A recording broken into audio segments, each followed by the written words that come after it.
मत्ती 24:24 से आप मुझे पढ़ते हुए सुन सकते हैं। झूठे मसीह और झूठे भविष्यवक्ता खड़े होंगे और बड़े चिन्ह और अद्भुत काम दिखाएंगे कि यदि हो सके तो चुने हुओं को भी भरमा दें। वो असली चुने हुओं को तो नहीं भरमा पाएंगे, लेकिन जो सच्चे बिलीवर नहीं हैं उनकी अगुवाई वो करेंगे अपने पीछे चलने के लिए। अब मैं थोड़ी देर के लिए आपसे बात करना चाहता हूँ, ऐसे जैसे कि आपको इसमें थोड़ा इंटरेस्ट आए। हमेशा से ही झूठे भविष्यवक्ता और झूठे मसीह तो होते आए हैं जिन्होंने कहा है कि वो यीशु मसीह हैं, ये दावा कि वो यीशु हैं, और कुछ दूसरे से ज़्यादा ध्यान देने लायक भी हैं। लेकिन जब आप अंत की तरफ बढ़ते हैं मानव इतिहास के, और आप उस समय तक पहुंच जाते हैं जिसे ट्रबुलेशन का टाइम कहा गया है, वहाँ पर इस भविष्यवाणी के पूरा होने की बड़ी ख़ास बात है। और आज मैं चाहता हूँ कि आप इसे समझें, क्योंकि इसका लेना देना इस्लाम से है। इस दुनिया के ज़्यादातर लोगों को लगता है कि इस्लाम बिल्कुल ही अलग धर्म है क्रिश्चियनिटी से। इसका तो कोई कनेक्शन ही नहीं है क्रिश्चियनिटी से। आप सोचेंगे कि अगर कोई मुसलमान है तो उसका तो दूर दूर तक कोई रिश्ता ही नहीं है क्रिश्चियनिटी के साथ। और वैसे भी बहुत से धर्म हैं जिनका कोई कनेक्शन नहीं है क्रिश्चियनिटी के साथ, जैसे बुद्धिज़्म है, हिंदुइज़्म है, उसका कोई कनेक्शन नहीं है। और ऐसे ही बहुत सारे दूसरे धर्म भी हैं। कमाल की बात तो ये है कि उनमें से बहुत से धर्म कनेक्ट हैं। जब आप सच के पास पहुंचते हैं तो शैतान चाहता है कि आपसे झूठ बोले और आपको भरमाए। ऐसे बहुत से प्रचारक हैं जिन्होंने ये बोला है या उन्हें लगता है कि मुसलमान न सिर्फ खुदा को मानते हैं, क्योंकि उनके यहाँ सिर्फ एक ही खुदा को माना जाता है, लेकिन उन्हें लगता है कि मुसलमान ठीक हैं क्योंकि वो यीशु को भी तो मानते हैं।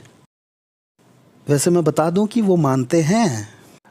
ब्रायन मैक्लेरिन एक चर्च से निकला हुआ एक अधर्मी व्यक्ति, उसने लिखा है अपनी किताब the secret saying of Jesus में, उसने लिखा, देखिए मैं पढ़ रहा हूँ। सारे मुसलमान यीशु की इज्जत करते हैं ये मानकर कि यीशु एक बहुत बड़ा नबी है। बताई हुई यीशु की बातों को अगर आज के समय के हिसाब से थोड़ा सा और ठीक किया जाए तो इससे एक रास्ता निकाला जा सकता है जिसकी आज बड़ी ज़रूरत है। सभी धर्मों का एक नारा हो सकता है और ये काम ही बस अब एक आखिरी रास्ता है जिससे सारे धर्म बचाए जा सकते हैं क्रिश्चियनिटी को मिलाकर। हाँ, तो इनके हिसाब से अगर हमें क्रिश्चियनिटी को और दूसरे धर्मों को बचाना है तो हम सब धर्मों को इकट्ठा होना पड़ेगा। और ये इस बात के बाद आसान भी हो गया है क्योंकि मुसलमान तो यीशु को मानते ही हैं, इसीलिए उनसे शुरू करो।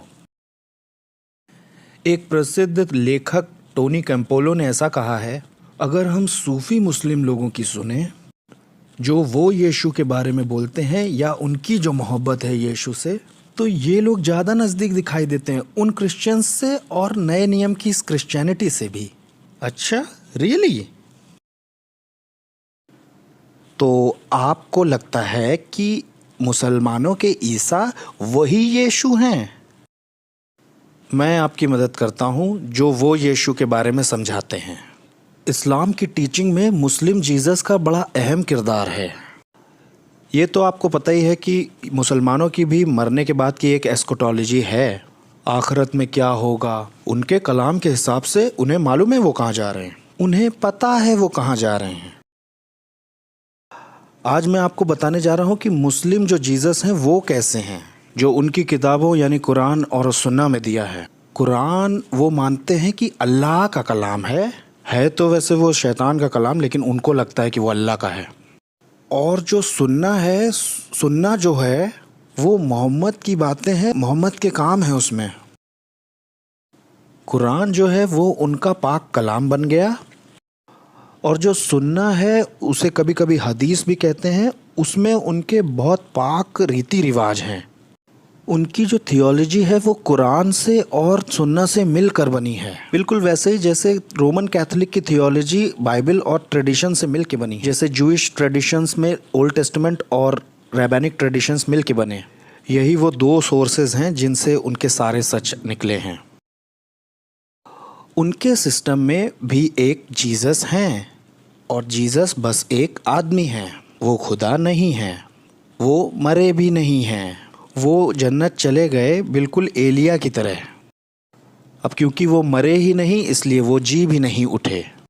जब वो मरा ही नहीं तो उसने किसी के लिए प्रायश्चित नहीं दिया, क्योंकि कोई भी इंसान किसी के लिए किसी भी तरह का प्रायश्चित नहीं दे सकता। वो एक इंसान है, एक नबी है, इससे ज़्यादा कुछ नहीं है।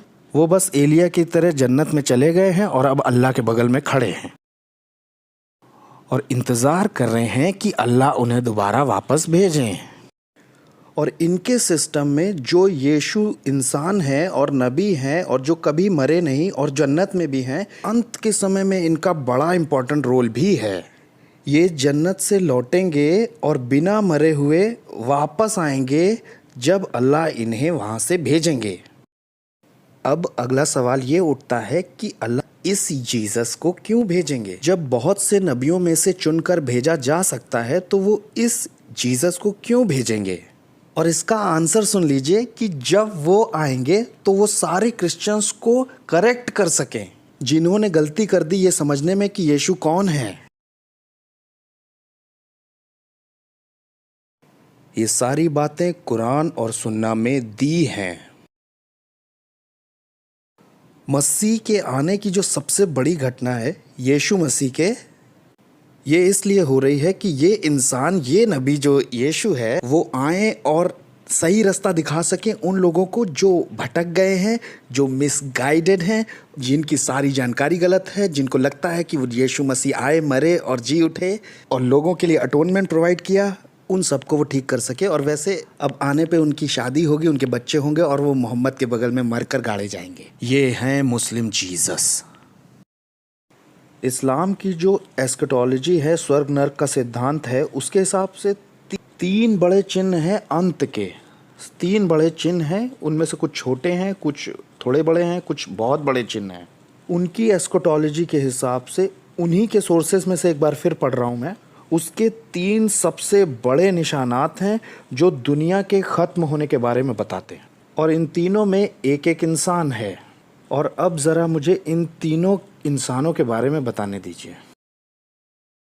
पहला आदमी जो दुनिया के आखिरत में आएगा वो है मेहदी, MAHDI। और कई बार इस इंसान को 12वें नंबर का इमाम भी कहा गया है। और ईरान के जो अहमद दिन जैद हैं, वो अपनी स्पीच देते तो कहते हैं glory to Mahdi, glory to 12th imam. वो हमेशा बोलते हैं, वो वेट कर रहे हैं इमाम मेहदी की। अब वो आखिर करने क्या आ रहे हैं? वो आ रहा है, ध्यान से सुनिएगा, इसलिए कि वो कत्ल करे उन लोगों का जो इस्लाम कबूल नहीं करते और अल्लाह की इबादत नहीं करते। ऐसे लोगों को उनकी किताब में सुअर और कुत्ते कहा गया है। और उसका मकसद होगा इस्लाम की कभी ना ख़त्म होने वाली बादशाहत को, हुकूमत को इस दुनिया पर कायम करना।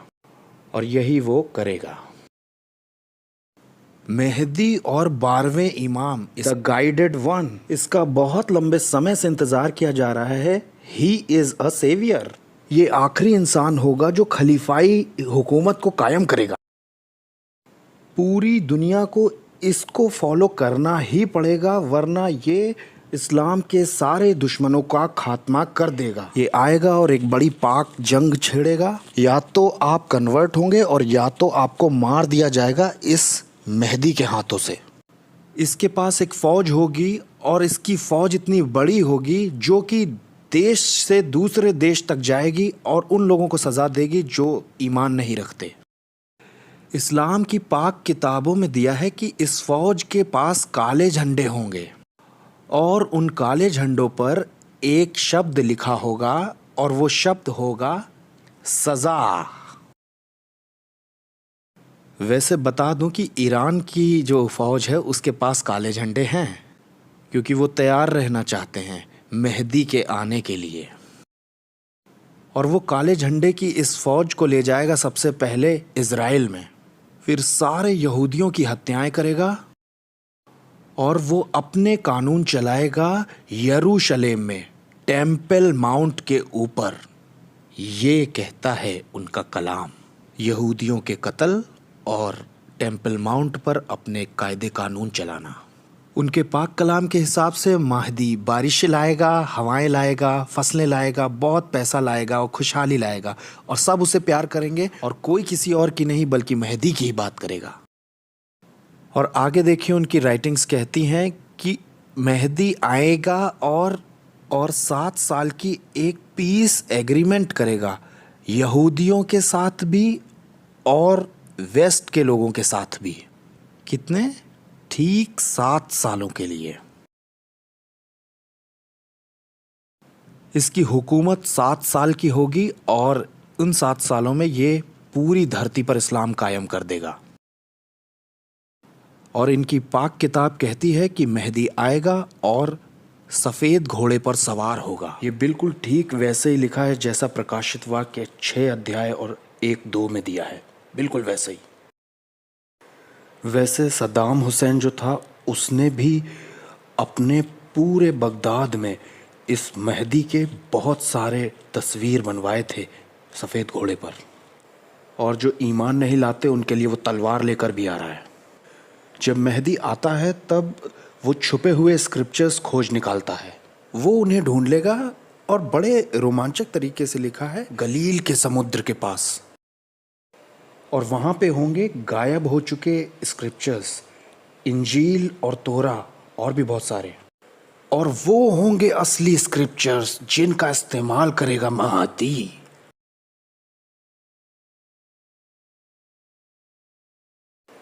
यहूदियों और क्रिश्चियंस को ये दिखाने के लिए कि वो गलत थे, कि उनका जो कलाम था वो झूठा था। मैं छोटा करके समझाता हूँ। मेहदी एक मसीहा किरदार है, वो मोहम्मद के ख़ानदान का होगा, उसके बराबर कोई ना होगा और ना उसकी तुलना किसी से होगी। वो ऐसा लीडर होगा, वो ऐसे भयानक समय में आएगा जब चारों ओर बहुत उथल पुथल मची होगी। वो दुनिया पर कब्जा कर लेगा और एक न्यू वर्ल्ड ऑर्डर कायम कर देगा। जो भी उसका विरोध करेगा वो मार दिया जाएगा। वो कई देशों में जबरदस्ती घुसेगा, यहूदियों के साथ 7 साल की वाचा बांधेगा, इजराइल को जीतेगा और यहूदियों का कत्ल करेगा, और ये इस्लामिक वर्ल्ड हेडक्वार्टर बनाएगा यरूशलेम में। ये 7 साल तक शासन करेगा और एकमात्र रिलीजन इस्लाम को कायम करेगा। सफ़ेद घोड़े पर होगा और सुपरनैचुरल पावर इसमें होगी, और धरती के सारे लोग इसे बड़ा प्यार देंगे। क्या आपको भी ये बातें सुनी सुनी सी लग रही हैं? जी हाँ, बाइबल के एंटीक्राइस्ट का स्पष्ट वर्णन यही है। बिल्कुल वैसे ही स्टेप बाय स्टेप। जी हाँ, बाइबल का जो एंटीक्राइस्ट है वो इनका मेहदी है। देखिए, ये बात हम जानते हैं कि प्रकाशित वाक्य 6 का जो सफ़ेद घुड़सवार है वो एंटीक्राइस्ट है, और वो उस आयत का इस्तेमाल करते हैं अपने मेहदी का बखान करने में।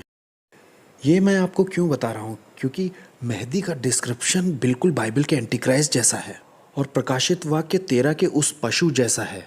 अगर आप जाकर इस पर स्टडी करें तो आप पाएंगे सारी डिटेल मैच करती हैं बिल्कुल परफेक्टली।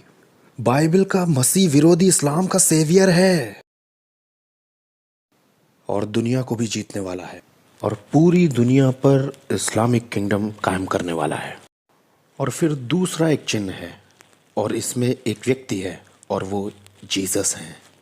मेहदी यीशु नहीं है, महदी का रुतबा यीशु से बड़ा है, और इसकी अपनी इम्पोर्टेंस है, क्योंकि उनके सिस्टम में अगर कोई यीशु से बड़ा है तो इसका मतलब ईसाई लोग सारे गलत हैं। तो यीशु वापस आने वाले हैं। जी हाँ, वो मुस्लिम भी मानते हैं कि यीशु वापस आने वाले हैं, उनका आना होगा। असली यीशु नहीं। इस्लाम के जो जीसस हैं वो गॉड नहीं हैं, मरे भी नहीं हैं और जी भी नहीं उठे, उन्होंने पापों का बलिदान भी नहीं दिया। लेकिन हाँ, वो वापस आते हैं। वो तो बस एक नबी हैं, और उनके वापस आने का सिर्फ एक मकसद है, और वो ये है कि मेहदी के साथ मिलकर उनके साथ जुड़ जाना है। और ये लौटते हैं, और ध्यान से सुनिएगा, एक कट्टर मुसलमान की तरह वापस आए हैं, तो कट्टर मुसलमान बन के। वैसे बता दूं कि वो पहुंचेंगे मिनरत के पास दमास्कस में, और वो 2 फरिश्तों के पंखों को पकड़े हुए आएंगे जो उनको नीचे उतारेंगे। मेहदी की जो इकट्ठा हुई फौज है उससे मिलने के लिए, जो पूरब में होगी काले झंडे लिए हुए। और ये जो जीसस आएंगे ये मेहदी से दुआ करेंगे जो कि उनसे बड़ा है, और ये मेहदी को अपना मालिक भी मानेंगे, और ये मक्का में जाकर हज भी करेंगे और अल्लाह की इबादत भी करेंगे। और इससे वो उन क्रिश्चियंस को जो उन्हें फॉलो भी करेंगे बताएंगे कि उस यीशु के ख्याल को छोड़ दो जिसे अभी तक मानते आए हो, और अब असली वाले को ग्रहण करो, यानी उसे, जो कि कुछ नहीं ये चारों तरफ शरीयत का जो कानून है उसे मनवा देंगे और ये सबसे बड़े मुस्लिम इवेंजलिस्ट बन जाएंगे और ये ही आखिरी गवाह होंगे क़यामत के उस दिन उनके लिए जो मुसलमान नहीं हैं। क्रिश्चियंस सब तरफ ये मानने लगेंगे कि उनका गॉस्पेल गलत था, उनका न्यू टेस्टामेंट गलत था, वो मरा ही नहीं, वो जी नहीं उठा, ना वो खुदा है ना वो खुदा का बेटा है। और अब वो खुद आकर ये बता रहे हैं कि हम लोग कितने ज़्यादा गलत थे। वो सारे गलत अनुवादों को और गलत तरह से बताई बातों को ठीक करेगा। मैं बताता हूँ उनकी किताब में क्या लिखा है। वो क्रूस के टुकड़े टुकड़े करेगा। ये बात चर्च के खात्मे को दिखाती है। चर्च में जिसे क्रिश्चियनिटी के सिंबल के रूप में लगाया गया था, वो सुअरों को मार देगा। वो नॉन मुस्लिम के टैक्स को भी ख़त्म करेगा, क्योंकि नॉन मुस्लिम ज़िंदा ही नहीं होंगे, मरे हुए कहाँ से टैक्स भरेंगे। और इनके बाद वो एक काम और करेगा, वो इस्लाम के हिसाब से जो एंटी क्राइस्ट है उसे मार देगा। वो मार देगा उसे जो इस्लामिक एंटी क्राइस्ट है। और इसके बाद उनकी मौत होगी और वो मोहम्मद के बगल में गड़ेंगे। लेकिन तब तक नहीं जब तक वो पूरी क्रिश्चियनिटी को ख़त्म नहीं कर देते, क्योंकि वो बता देंगे कि वो है कौन। आखिर ये यीशु कौन है भाई?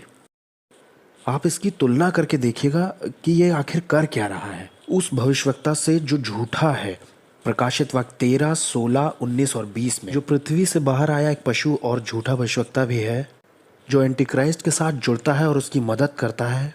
यहाँ पर जो मेहदी है वो एंटी क्राइस्ट की बिल्कुल सही तस्वीर है, और यीशु जो इस्लाम वाले हैं वो उस झूठे भविष्यवक्ता के बिल्कुल बराबर है, जो आकर एंटी क्राइस्ट से मिलता है और उसकी मदद करता है। उनके एक लेख में ऐसा भी लिखा है कि वो मेहदी के काम में हाथ बटाएगा और वो मेहदी की तरफ से हत्याएं करने वाला होगा।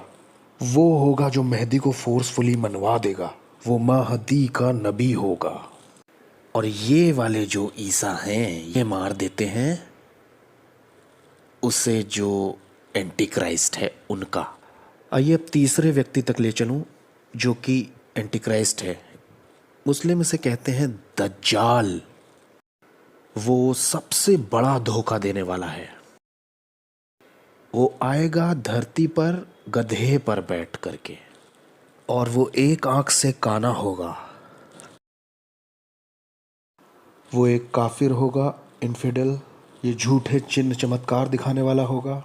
ये जो इनका एंटी क्राइस्ट है इस्लाम वाला, और ये जानते हैं अपने बारे में क्या दावा करेगा कि मैं हूँ यीशु मसीह, खुदा का बेटा। ये दावा करेगा खुदाई का। और ये दज्जाल एंटी क्राइस्ट कोशिश करेगा मेहदी को रोकने की और असली वाले यीशु मसीह को भी। लेकिन असली यीशु इस दज्जाल को मार, ये उनका नज़रिया है असली मसीहा होने का। इसीलिए हमारे जो यीशु हैं वो उनके एंटी क्राइस्ट हैं, और हम क्रिश्चियंस के एंटी क्राइस्ट उनके छुड़ाने वाले हैं। ये सैटेनिक काउंटरफिट है जो पूरी तरह से बदल दिया गया है। शैतान की जो सेना होगी, ये उनके लेख में दिया है, मैं पढ़ रहा हूँ। शैतान की सेना एक ऐसे व्यक्ति के साथ हो जाएगी जो अपने आप को यीशु मसीह कहेगा, और एक भयानक जंग होगी।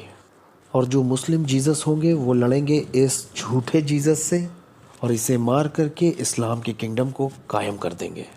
लेकिन सच ये है कि हमारे सच्चे यीशु एंटी क्राइस्ट और झूठे भविष्यवक्ता को मारकर अपनी किंगडम को कायम कर देंगे। ये इनका सैटेनिक काउंटरफिट है पूरी तरह से। पूरी दुनिया में इस्लाम की हुकूमत। अब कोई ऐसा भी कह सकता है कि भविष्य में क्या होगा और दुनिया के अंत में क्या होगा, इसके लिए रिवाइव्ड रोमन एम्पायर या वेस्ट इसका मतलब नहीं है। आपको याद होगा डैनियल 2 अध्याय में जो मूर्ति है, जो आखिरी वर्ल्ड एम्पायर है, उसके 2 पैर हैं, और रोमन एम्पायर भी तो वेस्ट और ईस्ट में बटी थी। अगर आप इतिहास जानते हैं तो आपको मालूम होगा कि जो वेस्टर्न रोमन एम्पायर था वो तो डिसॉल्व हो गया था, लेकिन ईस्ट वाला जो था 1000 और कुछ साल और तक सरवाइव किया। तो जान लीजिए कि 60% से ज़्यादा जो ज़मीनें रोमन एम्पायर के समय में थी, जो न्यू टेस्टामेंट का टाइम था, अब वो मुसलमानों के कब्ज़े में है। वो सारी ज़मीनें, कम से कम 60% तो उनके पास है ही। रोमन एम्पायर का जो बड़ा हिस्सा है, वो जो न्यू टेस्टामेंट के टाइम का है, वो आज मुसलमानों के कब्जे में है। और इस्लाम आज वेस्ट और यूरोप में बहुत तेजी से फैल रहा है। जब आप यहेजकेल 38वें अध्याय की तस्वीर बनाते हैं एंटी क्राइस्ट गॉग की, तो आपके पास 8 देशों की एक लिस्ट है जो एंटी क्राइस्ट का साथ देते हैं। वो सारे देश मुस्लिम कंट्रीज हैं, वो 8 के 8 एक रिंग जैसा बनाते हैं मेडिटेरियन के पास लीबिया तक। प्रकाशित वाक्य 17:9 से 11 में वहाँ लिखा है 6 राज्य हैं और उसके बाद एक 7वां है, फिर आखिरी में एक 8वां राज्य आ जाता है। इसके बारे में बहुत चर्चा हो चुकी है। ये ऑटोमन तुर्की का राज्य हो सकता है जो कि लगभग 500 से ज़्यादा सालों तक रहा, जो कि सही मायनों में देखा जाए तो आज तक गिरा नहीं है। तुर्की का जो राज्य था वो आखिरी खिलाफत थी जो 1923 में आकर बंद हुई और वो मेहदी के आने में फिर से रिस्टोर होगी। तो बिल्कुल जब अंत आने लगेगा कोई कहेगा कि मैं यीशु हूँ, कोई कहेगा मैं जीसस हूँ। किसका यकीन करेंगे आप? ये तो सिर्फ एक हिस्सा है इस धोखाधड़ी का, समझ रहे हैं, जो देखने में आएगा बिल्कुल अंत में। और इस वक्त भी बहुत से मुसलमान पूरी दुनिया में उस यीशु को मानते हैं जो कि वो है ही नहीं, और नतीजन सच्चे यीशु का इनकार कर देते हैं। धोखा मत खाइएगा। दुनिया भर के मुसलमान यीशु मसीह की शख्सियत के बारे में डिसीव्ड हैं। आप ये कहते हुए नहीं जी सकते कि कितना अच्छा है कि वो भी तो यीशु से प्यार करते हैं। नहीं, वो नहीं करते हैं। सच्चे यीशु में कोई और यीशु दिखाई दे तो वो सच्चा यीशु नहीं है, और अगर आप किसी दूसरे यीशु की इबादत करते हैं तो आप श्रापित हैं। अब इस झूठे धर्म की बड़ी तस्वीर जानते हैं क्या है? जब हम यहाँ बात कर रहे हैं, इस वक्त भी बड़े पैमाने पर बहुत से क्रिश्चियंस मारे जा रहे हैं। वो ऐसा करते क्यों हैं? वो ऐसा इसलिए करते हैं क्योंकि वो मसीह से नफरत करते हैं, इसीलिए तो वो ऐसा करते हैं। वो दरअसल मसीह से चिढ़े हुए हैं। वो मेरे नाम के कारण ऐसा करते हैं। नवी आयत में वो मेरे नाम के कारण, मेरी वजह से तुमसे बैर रखेंगे। पौलुस कहता है मैं अपने शरीर पर मसीह के दाग लिए हूँ। कुलूसियों में लिखा है कि मैं अपने शरीर में मसीह के सारे क्लेशों की घाटी पूरी करता हूँ। ये बड़ी गंभीर बात है क्योंकि वो हुकूमत के बारे में सोच रहे हैं, लेकिन उसने कहा था कि राज्य इस तरह से नहीं आता। लेकिन इन सब बातों के बीच में भी सबसे अद्भुत बात यह है कि तुम्हें मौका मिलेगा गवाही देने का उन लोगों को, क्योंकि इतने सताव के बाद भी तुम्हारा विश्वास नहीं टूटेगा। इतने दुखों और तकलीफ़ों के बाद तुम मसीह का इनकार न करोगे। इतने परसिक्यूशन के बाद भी तुम्हारे लिए अनुग्रह और फजल बढ़ता जाएगा। जहाँ इस तरह की तकलीफ़ें हो, जहाँ इस तरह का परसिक्यूशन हो, वहाँ आपके लिए अनुग्रह बढ़ेगा। 2 कुरिन्थियों 12 में ऐसा ही लिखा है, तुम ऐसी परीक्षा में नहीं पड़े जो तुम्हारे सहने से बाहर हो, वो तुम्हारे लिए निकास भी करेगा।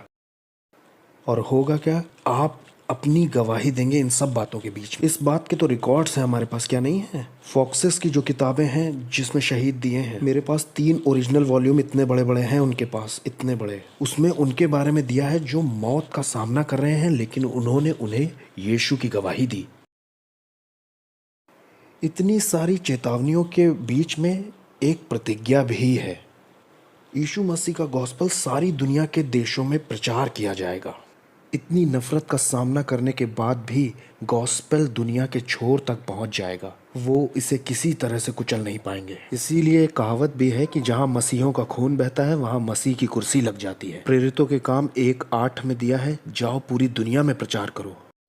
यरूशलेम, सामरिया, यहूदिया, पृथ्वी के छोर तक जाओ और मेरे गवाह ठहरो। इस बात के कहे आज 2000 साल हो गए हैं। क्या गॉस्पेल ने अपने इरादे और अपने उद्देश्य को पूरी दुनिया में पूरा नहीं कर लिया है? पूरी दुनिया कवर कर ली। आज 2000 साल बाद ये पूरी दुनिया में, ग्लोब में फैल चुका है।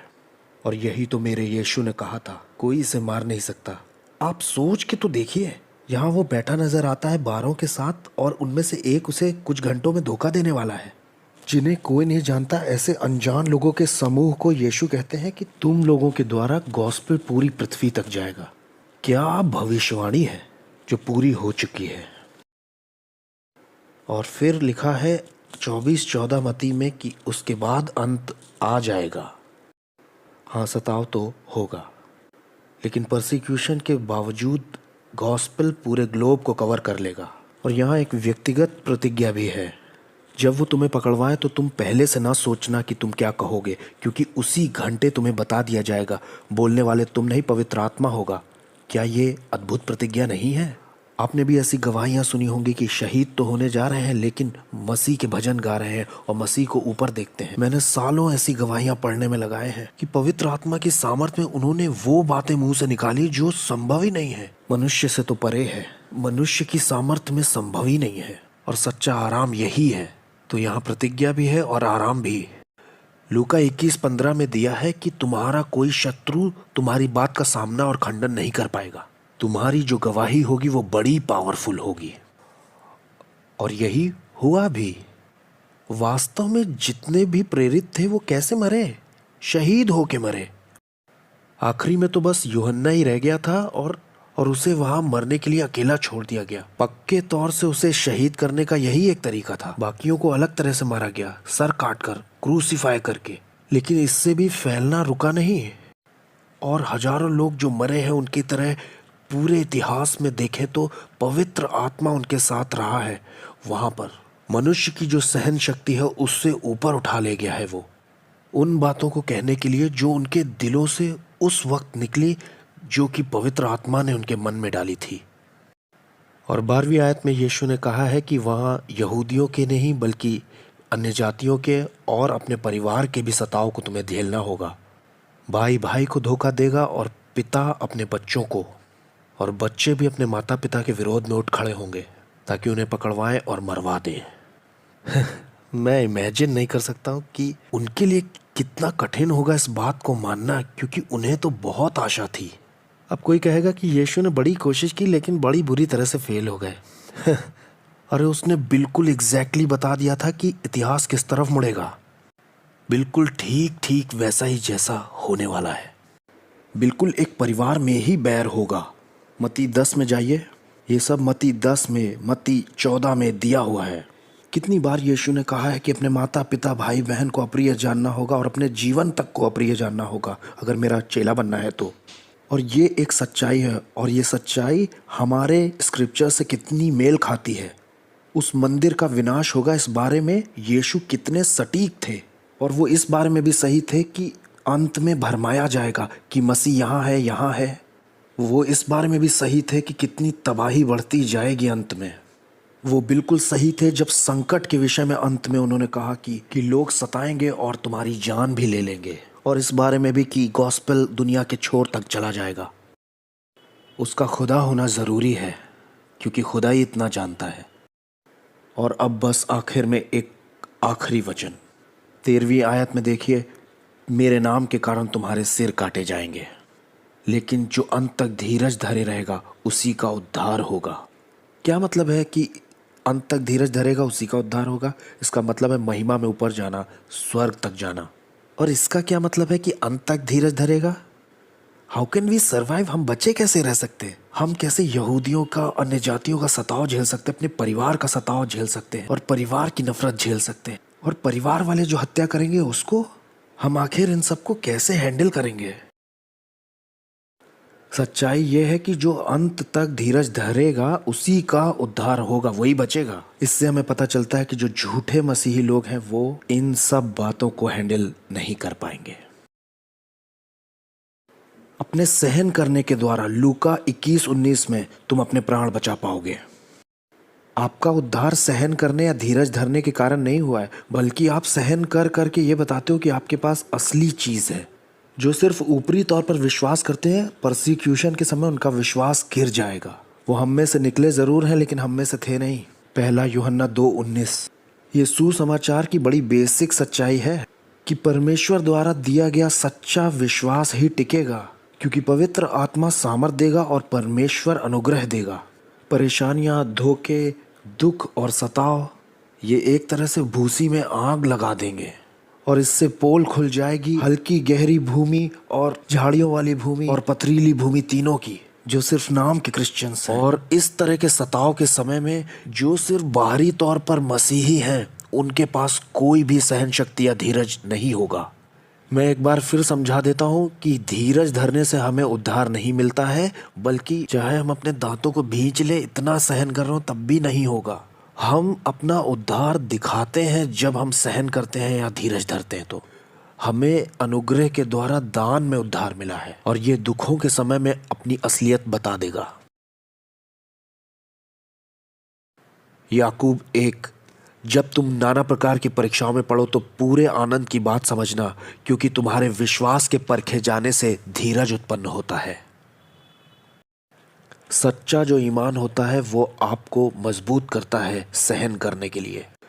पहला पत्रस 1, हमारे प्रभु यीशु मसीह के परमेश्वर और पिता का धन्यवाद हो, जिसने मसीह यीशु के मरे हुए में से जी उठने के द्वारा अपनी बड़ी दया से हमें जीवित आशा के लिए नया जन्म दिया, अर्थात एक अविनाशी और निर्मल और अजर मिरास के लिए, जो तुम्हारे लिए स्वर्ग में रखी है, जिनकी रक्षा परमेश्वर की सामर्थ से विश्वास के द्वारा उस उद्धार के लिए जो आने वाले समय में प्रकट होने वाली है की जाती है।